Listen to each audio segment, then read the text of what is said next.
नमस्कार, मैं हूं विकास सुगीजा और आप देख रहे हैं अब तक टाइम्स का स्पेशल प्रोग्राम चाय की चुस्की। बात करेंगे उसकी।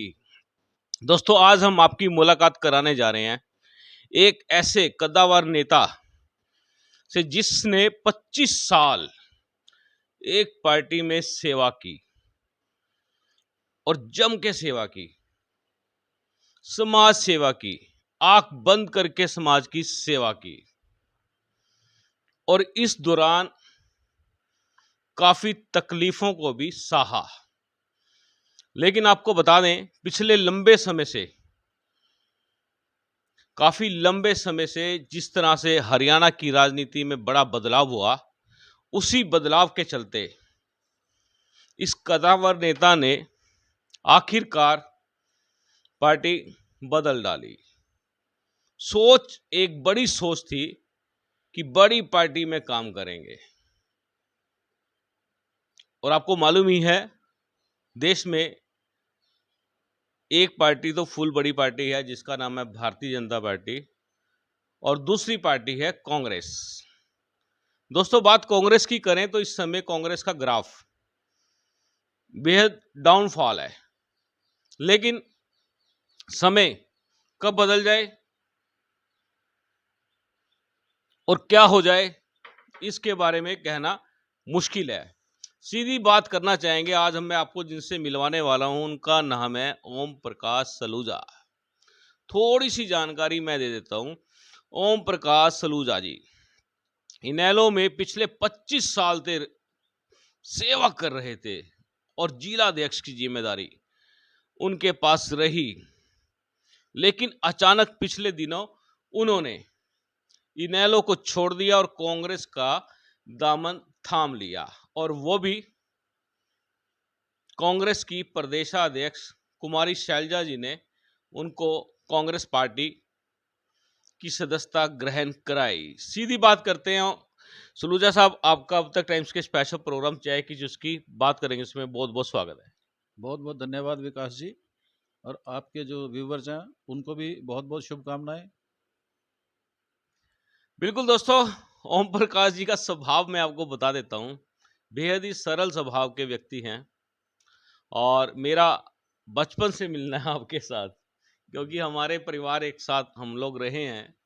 और ये जो बात मैं आपको बताऊंगा कि ओम प्रकाश जी का बड़ा सरल स्वभाव, सरल परिवार है। दोस्तों, सरलता इनके संस्कार में आती है। ओम प्रकाश जी काफी सरल रहते हैं आप। बिल्कुल, परमात्मा ने जीवन ही सरल रहने के लिए दिया है, तो इसमें कोई हैंकी पैंकी करने की जरूरत नहीं होती। मतलब किसी को भी, सबको साधारण ही रहना चाहिए। सलूजा साहब, आपसे बात कर रहे थे हम लोग बिल्कुल सरलता की, और जिस तरह से मैंने आपको बताया कि मैं लोगों को बता रहा हूँ, अपने दर्शकों को बता रहा हूँ कि आपका जो परिवार रहा है बिल्कुल सरलता के साथ साथ जो ये संस्कार हैं सरलता के, ये कहाँ से आए? ये मेरे दादाजी से, फिर उसके बाद मेरे माता पिताजी से मुझे संस्कार मिले हैं। उन्होंने मुझे, मेरे पिताजी ने एक ही शिक्षा दी थी भाई, हम पाकिस्तान से माइग्रेट होकर आए थे, तो हम तीनों भाइयों को उन्होंने बिठाया। उन्होंने कहा भाई, जीवन में हमारे पास सिर्फ मेहनत करने के अलावा कुछ नहीं है। तो हमने आज तक वही करते आए हैं और आगे भी परमात्मा ने चाहा तो यही करते रहेंगे। जहाँ तक बात आपने कही हाईलाइट होने की, तो मैं 25 साल से नहीं, 2 जनवरी सन 92 को चौटाला साहब मेरे घर आए थे। मैं उससे पहले भी पार्टी में था। मेरे को लगभग 30 साल से ऊपर हो गए थे पार्टी में। मेरे को जब भी उन्होंने संगठन की या कोई भी जिम्मेवारी दी, वो मैंने चुपचाप निभाई, क्योंकि जब संगठन की जिम्मेवारी थी उसमें हाईलाइट करने की कोई ज़्यादा आवश्यकता नहीं होती। हाँ, आज जो मीडिया का प्रचलन है बहुत बढ़ गया है, उसमें बहुत से लोग हैं, उस हिसाब से चलते हैं। तो मेरा जीवन तो आज तक पृष्ठभूमि मेरी जो रही है संगठन की रही है, तो मैंने संगठन में ही काम किया और संगठन में पीछे रह के ही काम ज़्यादा इफेक्टिव तौर से किया जा सकता है। बाहर आकर इतना इफेक्टिव तरीके से काम नहीं किया जा सकता, मेरा ऐसा मानना है। सलूजा साहब, जो लोग पीछे रहकर काम करते हैं और उनका काम बड़ा इफेक्टिव होता है, ये बात आपकी बिल्कुल ठीक है कि जो लोग बिल्कुल पिछले यदि हम बात करें, पीछे रहकर और आगे का काम करना, संगठन के लिए वो काम कर देना, संगठन को बड़ी उम्मीद होती है ऐसे कार्यकर्ताओं से। बिल्कुल, जो हमसे उम्मीद थी हमने अपना दिल लगाकर काम किया और परमात्मा की कृपा से हमने पूरा भी किया। मेरी पार्टी जहाँ मैं पहले था, मेरे को ना तो मेरे को किसी से शिकायत रही, ना उनको ही मेरे से कभी शिकायत रही, तभी ना इतना लंबा उन्होंने मेरे को संगठन में रखा है। सलूजा साहब, आपने जिस तरह से बात की कि माइग्रेट हम लोग होके आए यहाँ, जी और वो दिन जो उनसे थे बड़े संघर्षशील दिन थे, काफ़ी बहुत संघर्ष करना पड़ा। हमारे जो पूर्वज थे, दादा थे, परिवार के लोग थे, उनको काफ़ी संघर्ष करना पड़ा। लेकिन उसके बाद भी हमारी जो कौम है, हम कौम कहेंगे, हमारी जो बिरादरी है, काफ़ी सफलता की ओर बढ़ रही है। तो ये आप जो माइग्रेट हुए हैं हम लोग, तब से लेकर अब तक के जीवन में कितना बदलाव हुआ है, क्या लगता है आपको? नहीं, जहाँ तक बात करें हमारी टोटल अगर बिरादरी की बात करें तो सब ने खूब मेहनत की है। मेहनत के अलावा उनके पास कोई अल्टरनेट भी नहीं था, जी। कोई विकल्प नहीं था, हम्म। सबको करनी ही थी। अगर जीवन ठीक गुजारना है तो सबको मेहनत की थी, सबने की भी है, सबने सर्वाइव भी किया है। बहुत से लोगों ने कुछ नहीं कर पाए, उनके लिए आगे भी एक ही अल्टरनेट है, मेहनत करने का। जीवन को आगे बढ़ाने के लिए मेहनत के अलावा कोई विकल्प नहीं था किसी भी क्षेत्र में। जी जी।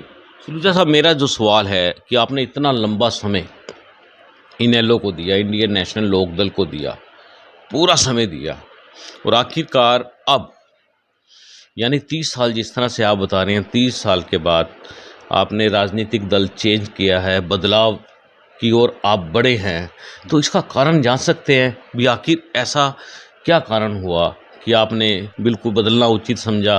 क्या लगा क्या आपको इस समय? ऐसा है, इस समय जो देश में माहौल है वो डर का, भय का, नकारात्मक माहौल है, नफरत का माहौल है। जो इस माहौल में देश जी रहा है, ये देश तरक्की नहीं कर पाएगा। इसको बदलने के लिए केवल एक ही विकल्प है, वो है इंडियन नेशनल कांग्रेस।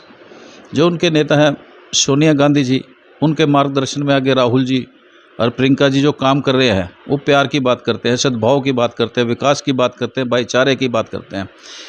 केवल इन्हीं बातों से प्रभावित होकर मैंने अपना मन बनाया कि मैं इंडियन नेशनल कांग्रेस ज्वाइन करूंगा। राजनीतिक सोच के कई लोग जो सत्ता के खेल में उलझते हैं, मेरा पूरा जीवन रहा है, मैंने कभी सत्ता को अहमियत नहीं दी, मैंने हमेशा संगठन को अहमियत दी है।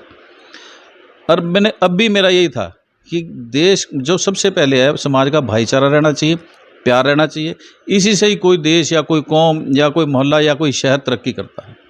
केवल एक ही वजह है, यही सोचकर मैं इंडियन नेशनल कांग्रेस ज्वाइन किया। और मैं इसके लिए आभार व्यक्त करता हूँ बहन शैलजा जी का कि उन्होंने पूरे मान सम्मान के साथ मेरे को पार्टी में मिलाया। और साथ ही मैं इसके लिए आभार भी व्यक्त करना चाहूँगा हमारे असम से विधायक शमशेर सिंह गोगी जी और अपना श्याम सुंदर बत्रा जी जो जिला परिषद के चेयरमैन रहे, उन्होंने भी एक अहम भूमिका निभाई। भाई इंद्रजीत गुराया ने भी मेरी बात रखी थी। भाई अरुण जी हैं जो करनाल के, उन्होंने भी मेरी बात बहन शैलजा जी के आगे रखी थी। मैं इनका सबका आभारी हूँ कि मेरे को इन्होंने इतने बड़े संगठन में शामिल होने का सौभाग्य दिया। सलूजा साहब, आपने जिस तरह से कहा कि आप संगठन के आदमी हैं और संगठन को किस तरह से आगे बढ़ाना है, कैसे उसकी पृष्ठभूमि को समझना है, ये तो गुण आपके अंदर ऑलरेडी पहले से हैं। क्या लगता है आपको बड़ी जिम्मेदारी मिल सकती है कांग्रेस में? ये मैं तो एक साधारण कार्यकर्ता की भांति इंडियन नेशनल कांग्रेस में शामिल हुआ हूँ, पर बिना किसी शर्त के।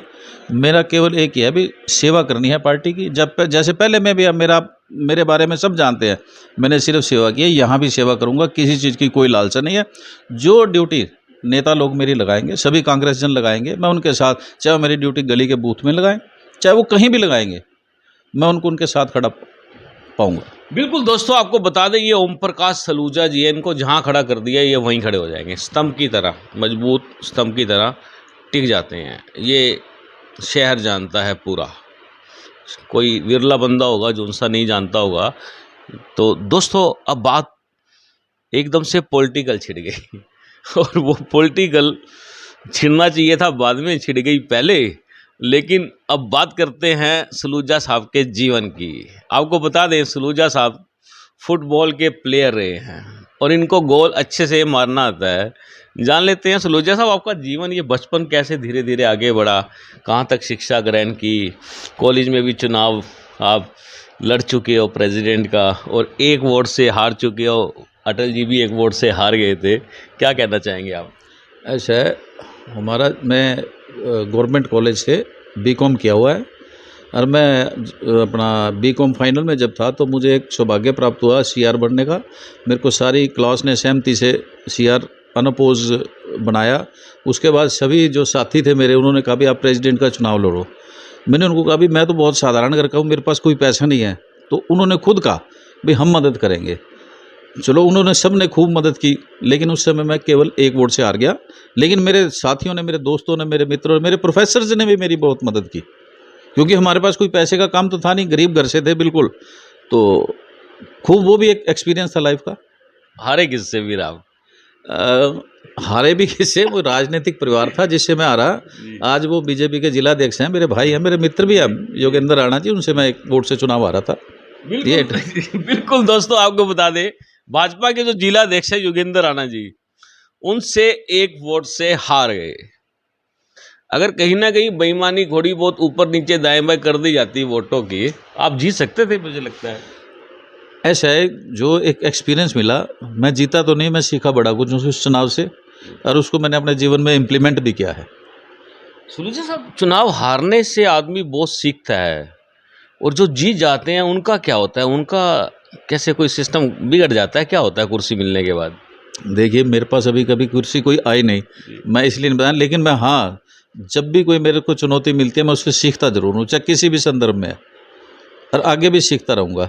ये तो जिनको कुर्सी मिली है वही बता सकते हैं, उसके बाद क्या हो सकता है। मेरे साथ तो कभी ऐसा एक्सपीरियंस हुआ नहीं, इसलिए मैं उसके बारे में आपको बता नहीं पाऊँगा। फुटबॉल खेलते थे आप, कैसा लगता था?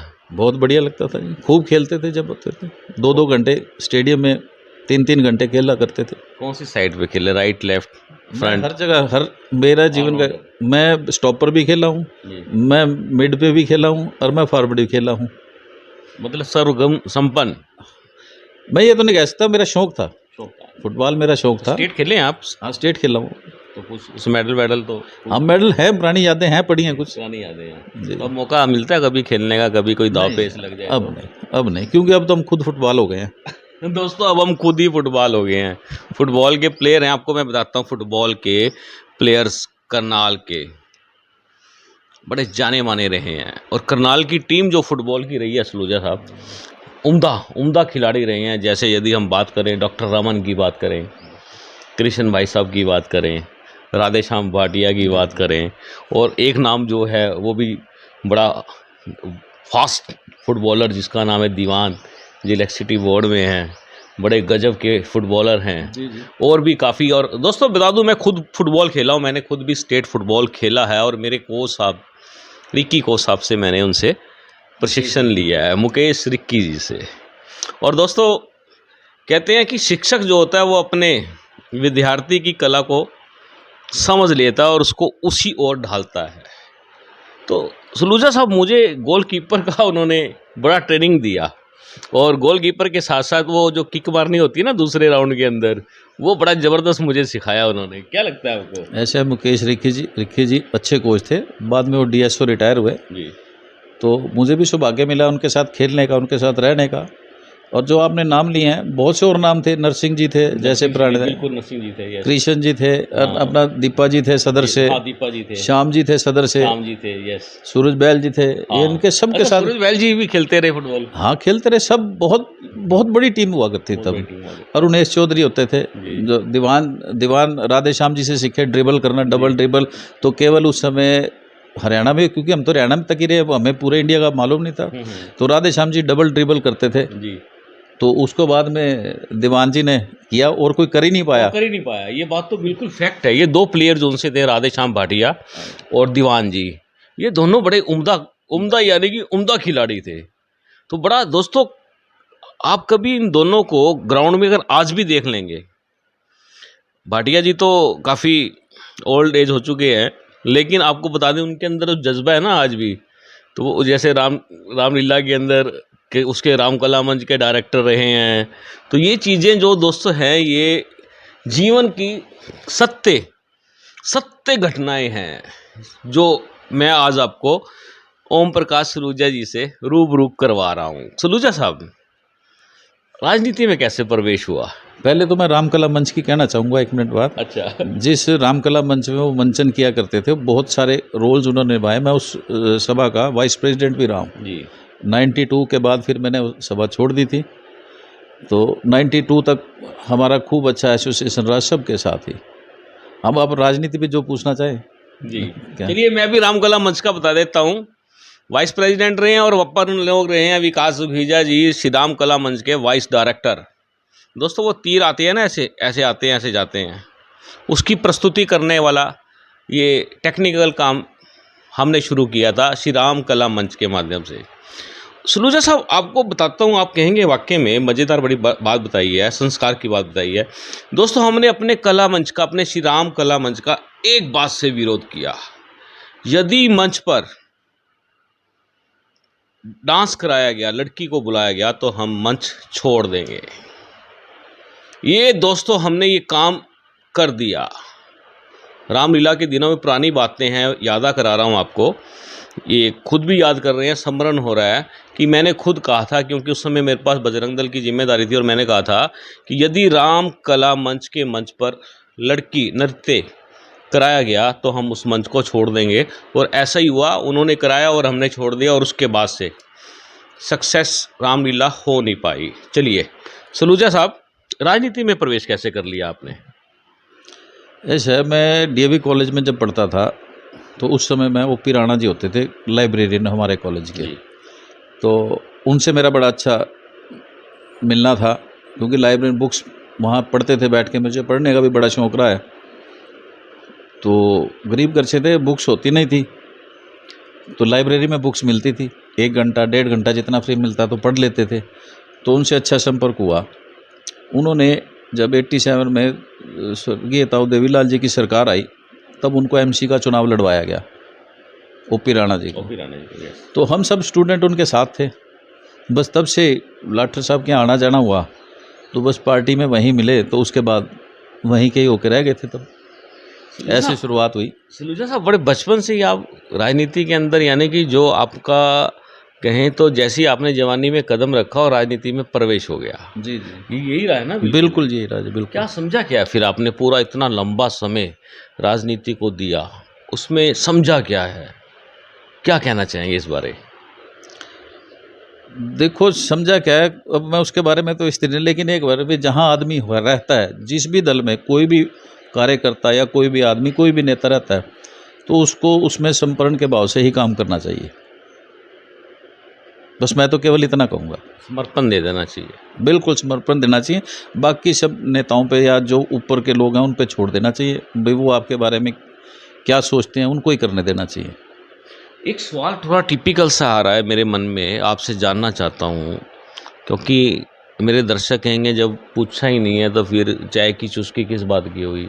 सलूजा साहब आपने लंबा समय इनेलो में दिया, और इनेलो जब सत्ता में रही तब क्या मिला, और जब सत्ता में नहीं रही तब क्या नुकसान हुआ?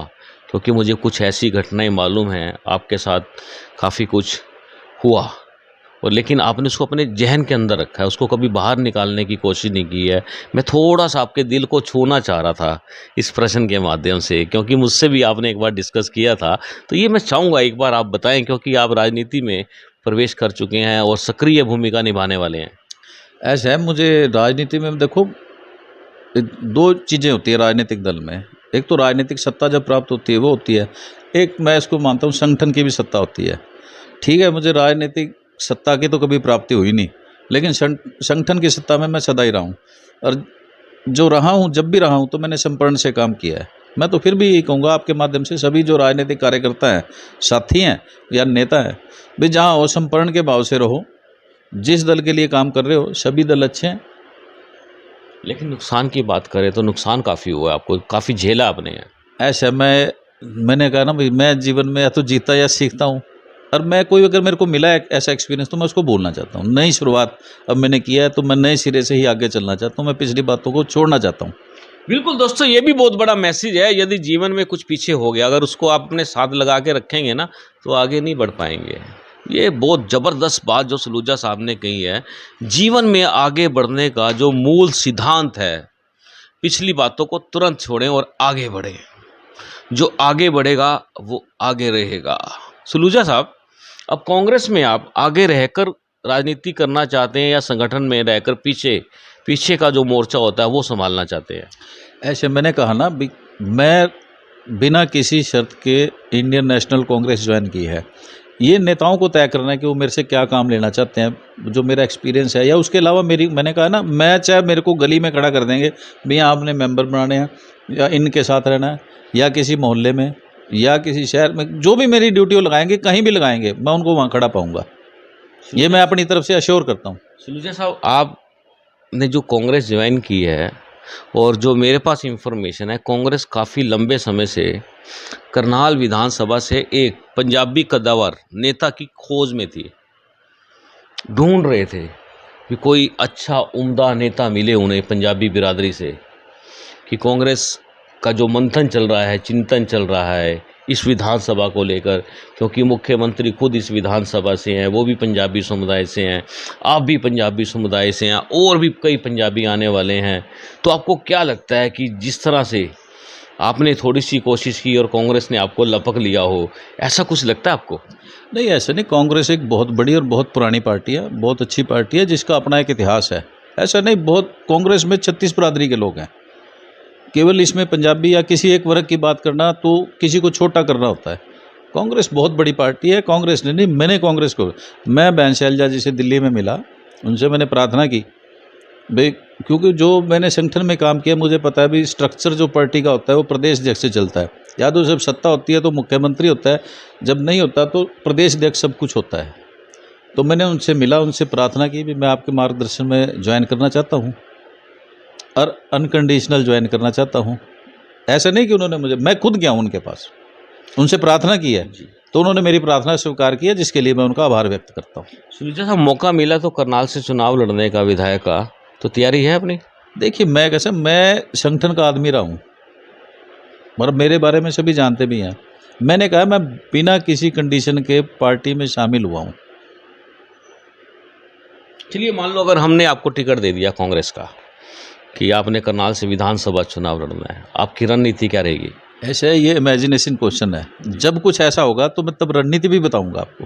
वो तैयारी है पूरी आपकी? मैं क्या कह रहा हूँ, आज कोई बात नहीं ऐसी। अच्छा। मैं तो कांग्रेस की पहली जमात में दाखिल हुआ हूँ, पहली क्लास में दाखिल हुआ हूँ, तो ये तो बहुत बड़ा विषय है। अभी इसके लिए समय नहीं है, आगे कभी समय आएगा फिर बैठ के चर्चा करेंगे। आप भी करनाल में हैं, बचपन से आप और हम इकट्ठे हैं।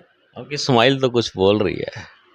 देखो, मैं सदा मुस्कुराया हूँ, मैंने कभी अगर मेरे पे विपत्ति का टाइम भी है तो भी मैं मुस्कुराया, तो आज तो मेरे लिए सब कुछ ठीक है। कैसा रहा? आप चाय की चुस्की में बात कर रहे हैं, बहुत अच्छा लग रहा है। कैसा प्रोग्राम कैसा लगता है आपको? A1 लगता है। मैंने आपके खूब प्रोग्राम देखे हैं, अल्टीमेट है।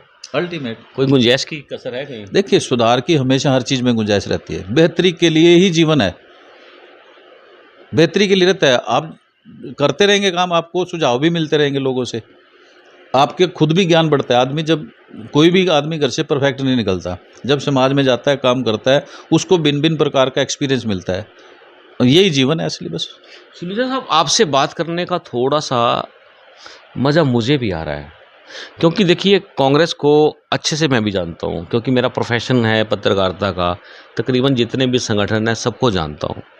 तो कांग्रेस में आपने जो चुनाव किया, प्रदेशाध्यक्ष कुमारी शैलजा जी के पाले में आप चले गए। जिस तरह से कांग्रेस में देखा जाता है कि कांग्रेस का एक कल्चर है कि वहाँ पर ग्रुप्स सिस्टम होता है, ग्रुप होते हैं, लेकिन उनका लक्ष्य एक ही होता है, संगठन को मजबूत करना है या सरकार बनानी है। तो वो आपने ये जो चयन किया, कुमारी शैलजा जी प्रदेशाध्यक्ष हैं, तो उनके माध्यम से ही कांग्रेस ज्वाइन की है। अदरवाइज तो भूपेंद्र सिंह हुड्डा बड़ी मजबूती से काम कर रहे हैं, रणदीप सुरजेवाला काम कर रहे हैं, और अगर बात करें तो नॉन जाट में जैसे कुलदीप बिश्नोई आ जाते हैं। तो ये बड़ा शहर के अंदर बड़ी चर्चा है इस विषय को लेकर कि सलूजा साहब ने जो ये पासा फेंका है, इसका राज क्या है? ऐसा विकास जी, मैंने हमेशा संगठन में काम किया है, तो संगठन में देखो, मैं प्रदेश में ही हूँ, मैं राष्ट्रीय स्तर पे तो नहीं, प्रदेश में जो प्रदेश का अध्यक्ष होता है, पार्टी में वही सब कुछ होता है, तो इसमें कोई विशेष ऐसी बात नहीं है। प्रदेश अध्यक्ष हैं, और बताइए, जो उनका काम है वो कर रहे हैं। बाकी नेता भी कांग्रेस के सभी पार्टी के लिए काम कर रहे हैं, लेकिन सबकी अलग अलग जिम्मेवारी होती है। भी किसी के लिए कोई जिम्मेवारी तय है, किसी के लिए कोई है। जो आपने नेता बनाए, उनकी सबकी जिम्मेवारी तय है, वो उस फील्ड में काम कर रहे हैं, सारे काम कर रहे हैं। इसमें कोई ऐसी विशेष बात मेरे को तो नहीं लगती। मुझे लगती है। देखो, आपको लगती है तो आप ही बता सकते हैं, मुझे लगता नहीं। मेरे तो यही लगता है भी संगठन में अपना जो प्रदेश अध्यक्ष है, उसी के यही एक राइट चॉइस भी होती है, ये एक राइट वे भी है। बिल्कुल दोस्तों, ये उम्दा जवाब है। ये जो क्या क्या कहते हैं, वो कहते हैं ना कि आम पक जाता है और उसके बाद वो और ज़्यादा मीठा हो जाता है। अनुभव जो है, अनुभव, व्यक्ति का अनुभव, उसकी सरलता होती है और वही आगे लेके जाती है। सलूजा साहब, आपसे बात करें, पिछले लगभग 7.5 सालों से हरियाणा में भाजपा की सरकार चल रही है, अब तो गठबंधन वाली चल रही है। हालात क्या है हरियाणा के? ऐसे जी हालात, विकास जी मेरे से बेहतर आपको पता है, लेकिन आपसे जानना चाहते हैं। पूरा प्रदेश जो है हाहाकार कर रहा है, भ्रष्टाचार का आलम। आप मीडिया के लोग तो इतनी, मतलब आज इतना मीडिया जागरूक हो चुका है, बल्कि मैं तो मतलब राजनीतिक दल कई दफ़ा पीछे रह जाते हैं, मीडिया सबसे पहले सवाल उठाता है। लेकिन हमने अपने जीवन में पहली ऐसी सरकार देखी है, बस जो भ्रष्टाचार को अपना मतलब वो बताती है, ये हमारा मॉडल है, उन्होंने तय कर दिया है, अपने भ्रष्टाचार को अपनी उपलब्धि बना के पेश करती है। क्या बात है। ये मैंने तरीका पहली दफ़ा देखा है। आप देख ले, करनाल में बस स्टैंड बना था, जब शुरू हुआ तो कहते थे इंटरनेशनल लेवल का बनेगा। आपके साथियों ने भी उस चीज़ का प्रचार किया, क्योंकि एक पार्टी कहती है तो किसी पे जो सत्ता दल होता है, कोई हर आदमी कहेगा अभी जो कह रहे हैं ठीक कह रहे हैं। आज आप देखिए कहाँ है। हाईवे की बात बढ़ने की आई थी, भी आधा ही बना के छोड़ा हुआ है उन्होंने। ये जो वेस्टर्न कैनाल पे बना हुआ है, पूरे की घोषणा हुई थी, वो भी आधा बन के 7.5 साल हो चुके, करीबन 7.25 साल हो चुके, आधा ही बना है। लेकिन काम चल रहा है उधर, दूसरी तरफ चल रहा है तो बड़ी अच्छी बात है। हम कहते हैं शहर का विकास होना चाहिए, हम इसके लिए उनकी तारीफ करेंगे अगर विकास करेंगे। आप देखें, मैंने तो क्या, बीजेपी के नेता कह रहे हैं, मंच पर आकर कह रहे हैं भाई भ्रष्टाचार है।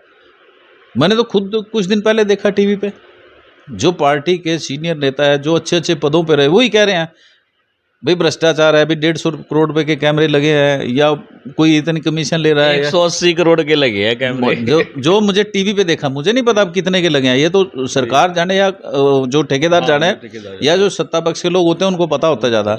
जो मैंने सुना, आपके जैसे किसी भाई के चैनल पे सुना, तो उस पर कोई जवाब ही नहीं है किसी नेता का। आप खुद अंदाजा लगा सकते हैं, इतने संगीन आरोप मुख्यमंत्री के शहर में, उन्होंने तो इतने एलिगेशन लगाए हैं, कोई जवाब नहीं किसी भी की तरफ से।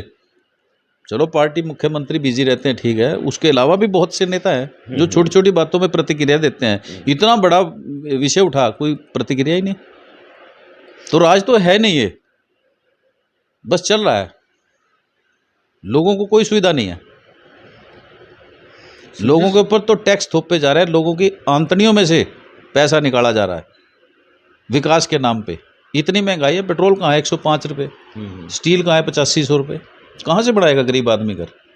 एक इन्होंने दीनदयाल उपाध्याय के नाम की स्कीम चलाई थी भी गरीब आदमियों के लिए। अब उनमें देखो 50-50 हज़ार रुपये गज प्लाट बिक रहे हैं, कहाँ से ले लेगा गरीब आदमी 50 हज़ार रुपये गज प्लाट। 15 लाख की बात करते थे शुरू में, दिया क्या, 5 किलो अनाज दिया। तो बहुत सी बातें हैं, मेरे से बेहतर आप लोग जानते हो, पब्लिक इनको सह भी रही है। बट क्या है कि जब एक चुनाव होता है, पहला चुनाव जीता, दूसरा ऐसे इश्यूज आए जिनके ऊपर पब्लिक इमोशनल होती है, मैं उन पर चर्चा नहीं करना चाहूँगा, क्योंकि कई विषय ऐसे होते हैं बहुत सेंसिटिव होते हैं, उनको ज़्यादा हाईलाइट करना भी नहीं चाहिए। तो इनकी कोई कारगुजारी की वजह से इनको दोबारा से मौका नहीं मिला। जब ये बात करते हैं सुशासन, कहीं बुलडोजर चल रहे हैं, कहीं हथौड़े चल रहे हैं, ये क्या सुशासन है?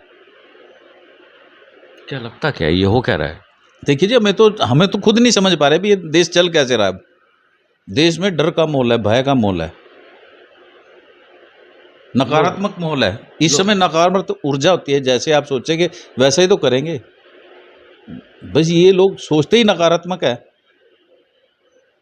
भाई कैसे किसको डंडे से दबाया जाए, कैसे किसी के ऊपर टैक्स। भाई लोगों को इतना गरीब कर दो कि वो अपने रोटी के लिए लड़ते रहें, अपनी तरक्की के लिए मत सोचें। उनकी जो पहली ज़रूरियात है, मूलभूत ज़रूरत है रोटी की, उसके ऊपर तक ही उलझे रहे।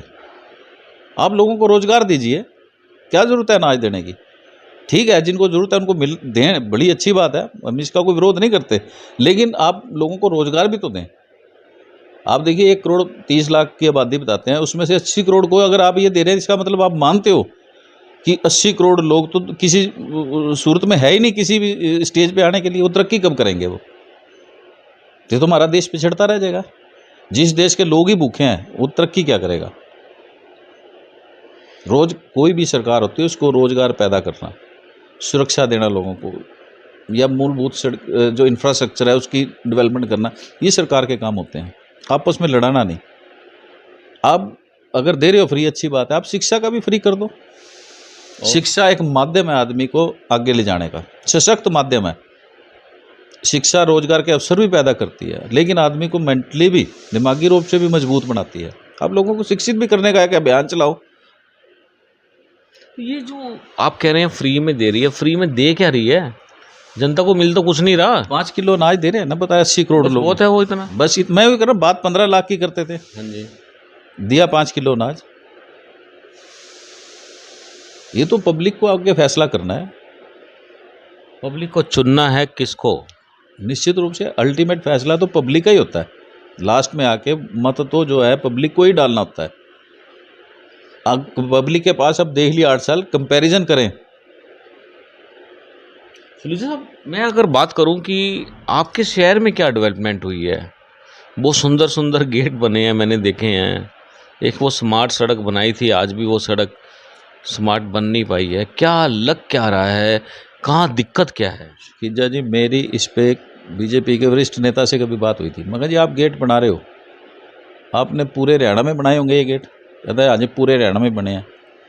अब 1 करोड़ की लागत बता रहे थे, यहाँ डेयरी पे 1 करोड़ की लागत बनी है। मैं कहा इसको भी अगर मान लिया जाए यही अदारा है, कहीं ज़्यादा भी लगे होंगे। तो मैं कहा अगर 100 गेट भी बनाए 100 करोड़ है। 100 करोड़ अगर प्रदेश की पब्लिक के लिए, किसानों के लिए, उनके पानी की व्यवस्था के लिए, या किसी गरीबों की कॉलोनी में अच्छा पानी या अच्छा सीवरेज देने के लिए लगाए जाते तो जीवन स्तर बेहतर होता। हमारा तो ऐसा मानना है कि वो पैसा उस पर लगना चाहिए था, लेकिन इन लोगों की सोच ही पता नहीं क्या है अभी। आपको लगता नहीं किलाबंदी सी कर दी हो, जैसे किले होते थे पहले ज़माने में कि किलाबंदी कर दी, ये वाला गेट से राजा निकलेगा, उस वाले गेट से प्रजा निकलेगी, उस वाले गेट से बिजनेसमैन निकलेगा, उस वाले गेट से कुछ और लोग निकलेंगे? क्या लगता है? मैंने तो आपको पहले ही कहा, इस समय पूरे देश, प्रदेश नहीं पूरे देश में डर का माहौल है, भय का माहौल है। बिल्कुल दोस्तों, आपको बता दें ये हमारे साथ ओम प्रकाश सलूजा। पूरा देश डरा हुआ है, डर डर के जी रहा है, इनका कहना है। सलूजा साहब, कुछ जनता को कुछ कहना चाहेंगे आप? जनता से तो ये है भी अपना प्यार से, सद्भाव से, भाईचारे से रहे। डर के रहें या निडर होकर रहें? निडर होकर रहे, अपनी बात रखें। परिस्थिति कैसी भी हो अपनी बात रखना सीखें।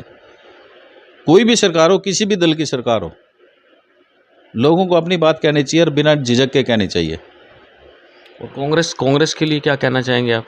कांग्रेस एक बहुत पुरानी और बहुत बढ़िया पार्टी है, और जो इनके नेता है माननीय सोनिया गांधी जी, उनके मार्गदर्शन में राहुल जी और प्रियंका जी और भी सभी कांग्रेस के लोग प्यार और सद्भाव की राजनीति करते हैं, आपसी भाईचारे की राजनीति करते हैं। आज मैं भी उनका एक छोटा सा हिस्सा बनाऊं, इसके लिए उन सभी का आभार, जो यहाँ आए, जो नहीं भी आए, उनका भी आभार व्यक्त करता हूँ। साहब, मेरा उनसे प्रार्थना भी करता हूँ कि मेरी जो हाजिरी है उसको स्वीकार करें। मैं भी उन सभी कांग्रेस जन, जैसे लाखों करोड़ों कांग्रेस जन है, उनकी तरह ही पार्टी के लिए मैं भी छोटा सा सिपाही बन के काम करता रहूँगा। साहब, अब आप करनाल के मुद्दे, जैसे मुद्दे हैं करनाल के, काफ़ी मुद्दे हैं, किस तरह से उठाना चाहेंगे? यदि मैं बात करूं भ्रष्टाचार की, जैसे डीटीवी पकड़ा गया, तहसीलदार पकड़ा गया, एक्शन पकड़ा गया, और भी कई अफसर पकड़े गए, फिर उसके बाद जितनी तेज़ी से लोगों को पकड़ा गया उतनी तेज़ी से इस फाइल को दबा दिया गया। क्या लगता है आपको? ऐसा इस सरकार में जांच तो होती है, इंक्वायरी बिठाई जाती है, उसका रिजल्ट कुछ नहीं होता। मैं आपको बताऊंगा, याद होगा आपको, जब ITI में लाठीचार्ज हुआ था बच्चों पर, छोटे छोटे बच्चे बच्चियों पर, वहाँ एक बच्चे की जान भी चली गई थी, उस पर भी इंक्वायरी बैठी थी। आज तक उस इंक्वायरी का कुछ नहीं हुआ।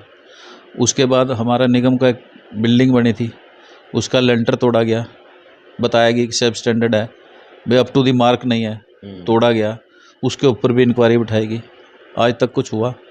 इससे पहले भी और कई इशू बने जिन पे इंक्वायरी बिठी, आज तक कुछ हुआ। जब सत्ता के लोग ही भ्रष्टाचार के संरक्षक बन जाएं तो आप अंदाज़ा लगा सकते हैं कि क्या हालत होती है। ये बहुत भयावह स्थिति होती है किसी भी समाज के लिए, किसी भी शहर के लिए, किसी भी देश के लिए। कहने के नाम पे कार्रवाई है।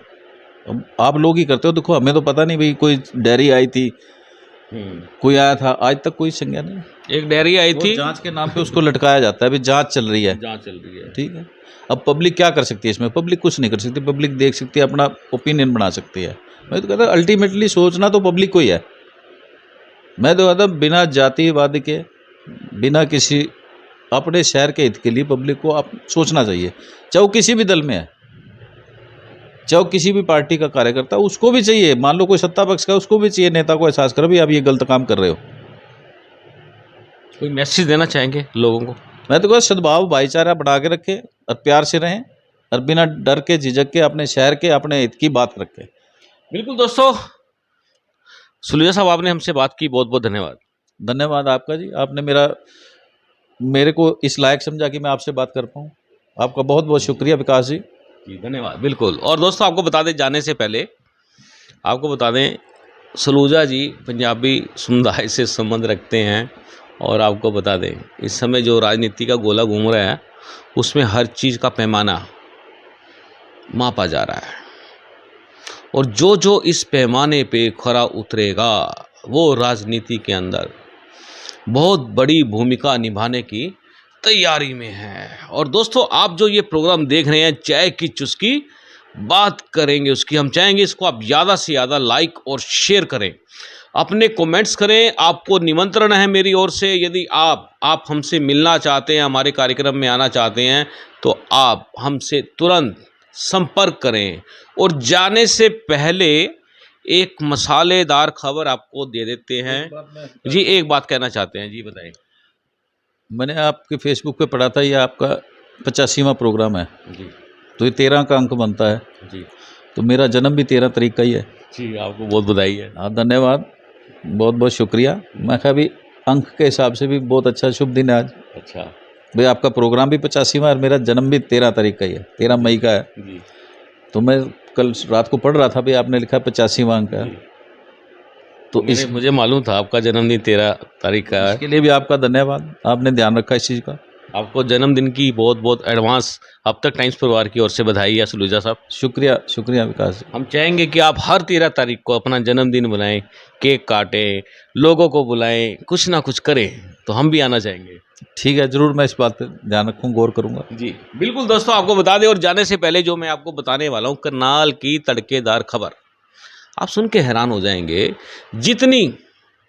जितनी मुस्तैदी के साथ डीटीपी को पकड़ा और उसके बाद जितनी शिद्दत के साथ तहसीलदार को इस पूरे मामले में लपेटा कहूँगा, क्योंकि वो मामला फंस ही गया जब तहसीलदार को भी पकड़ना पड़ा, क्योंकि 14.5 लाख रुपए तहसीलदार के डीटीपी के पास गए थे, जो डिस्क्लोजर में खुल गए। अब दोस्तों, सवाल उठता है कि विजिलेंस आखिरकार कर क्या रही है? विजिलेंस कर रही है डब्बा बंद। हम बिल्कुल खुली बात कर रहे हैं। मैं कल विजिलेंस ऑफिस में गया था, तो ना तो मुझे वहाँ के एसपी मिले, ना वहाँ के आईओ मिले, ना अदर एम्प्लॉइज मिले। 3 एम्प्लॉइज मिले। उनसे पता लगा, भैया क्या कर रहे हो?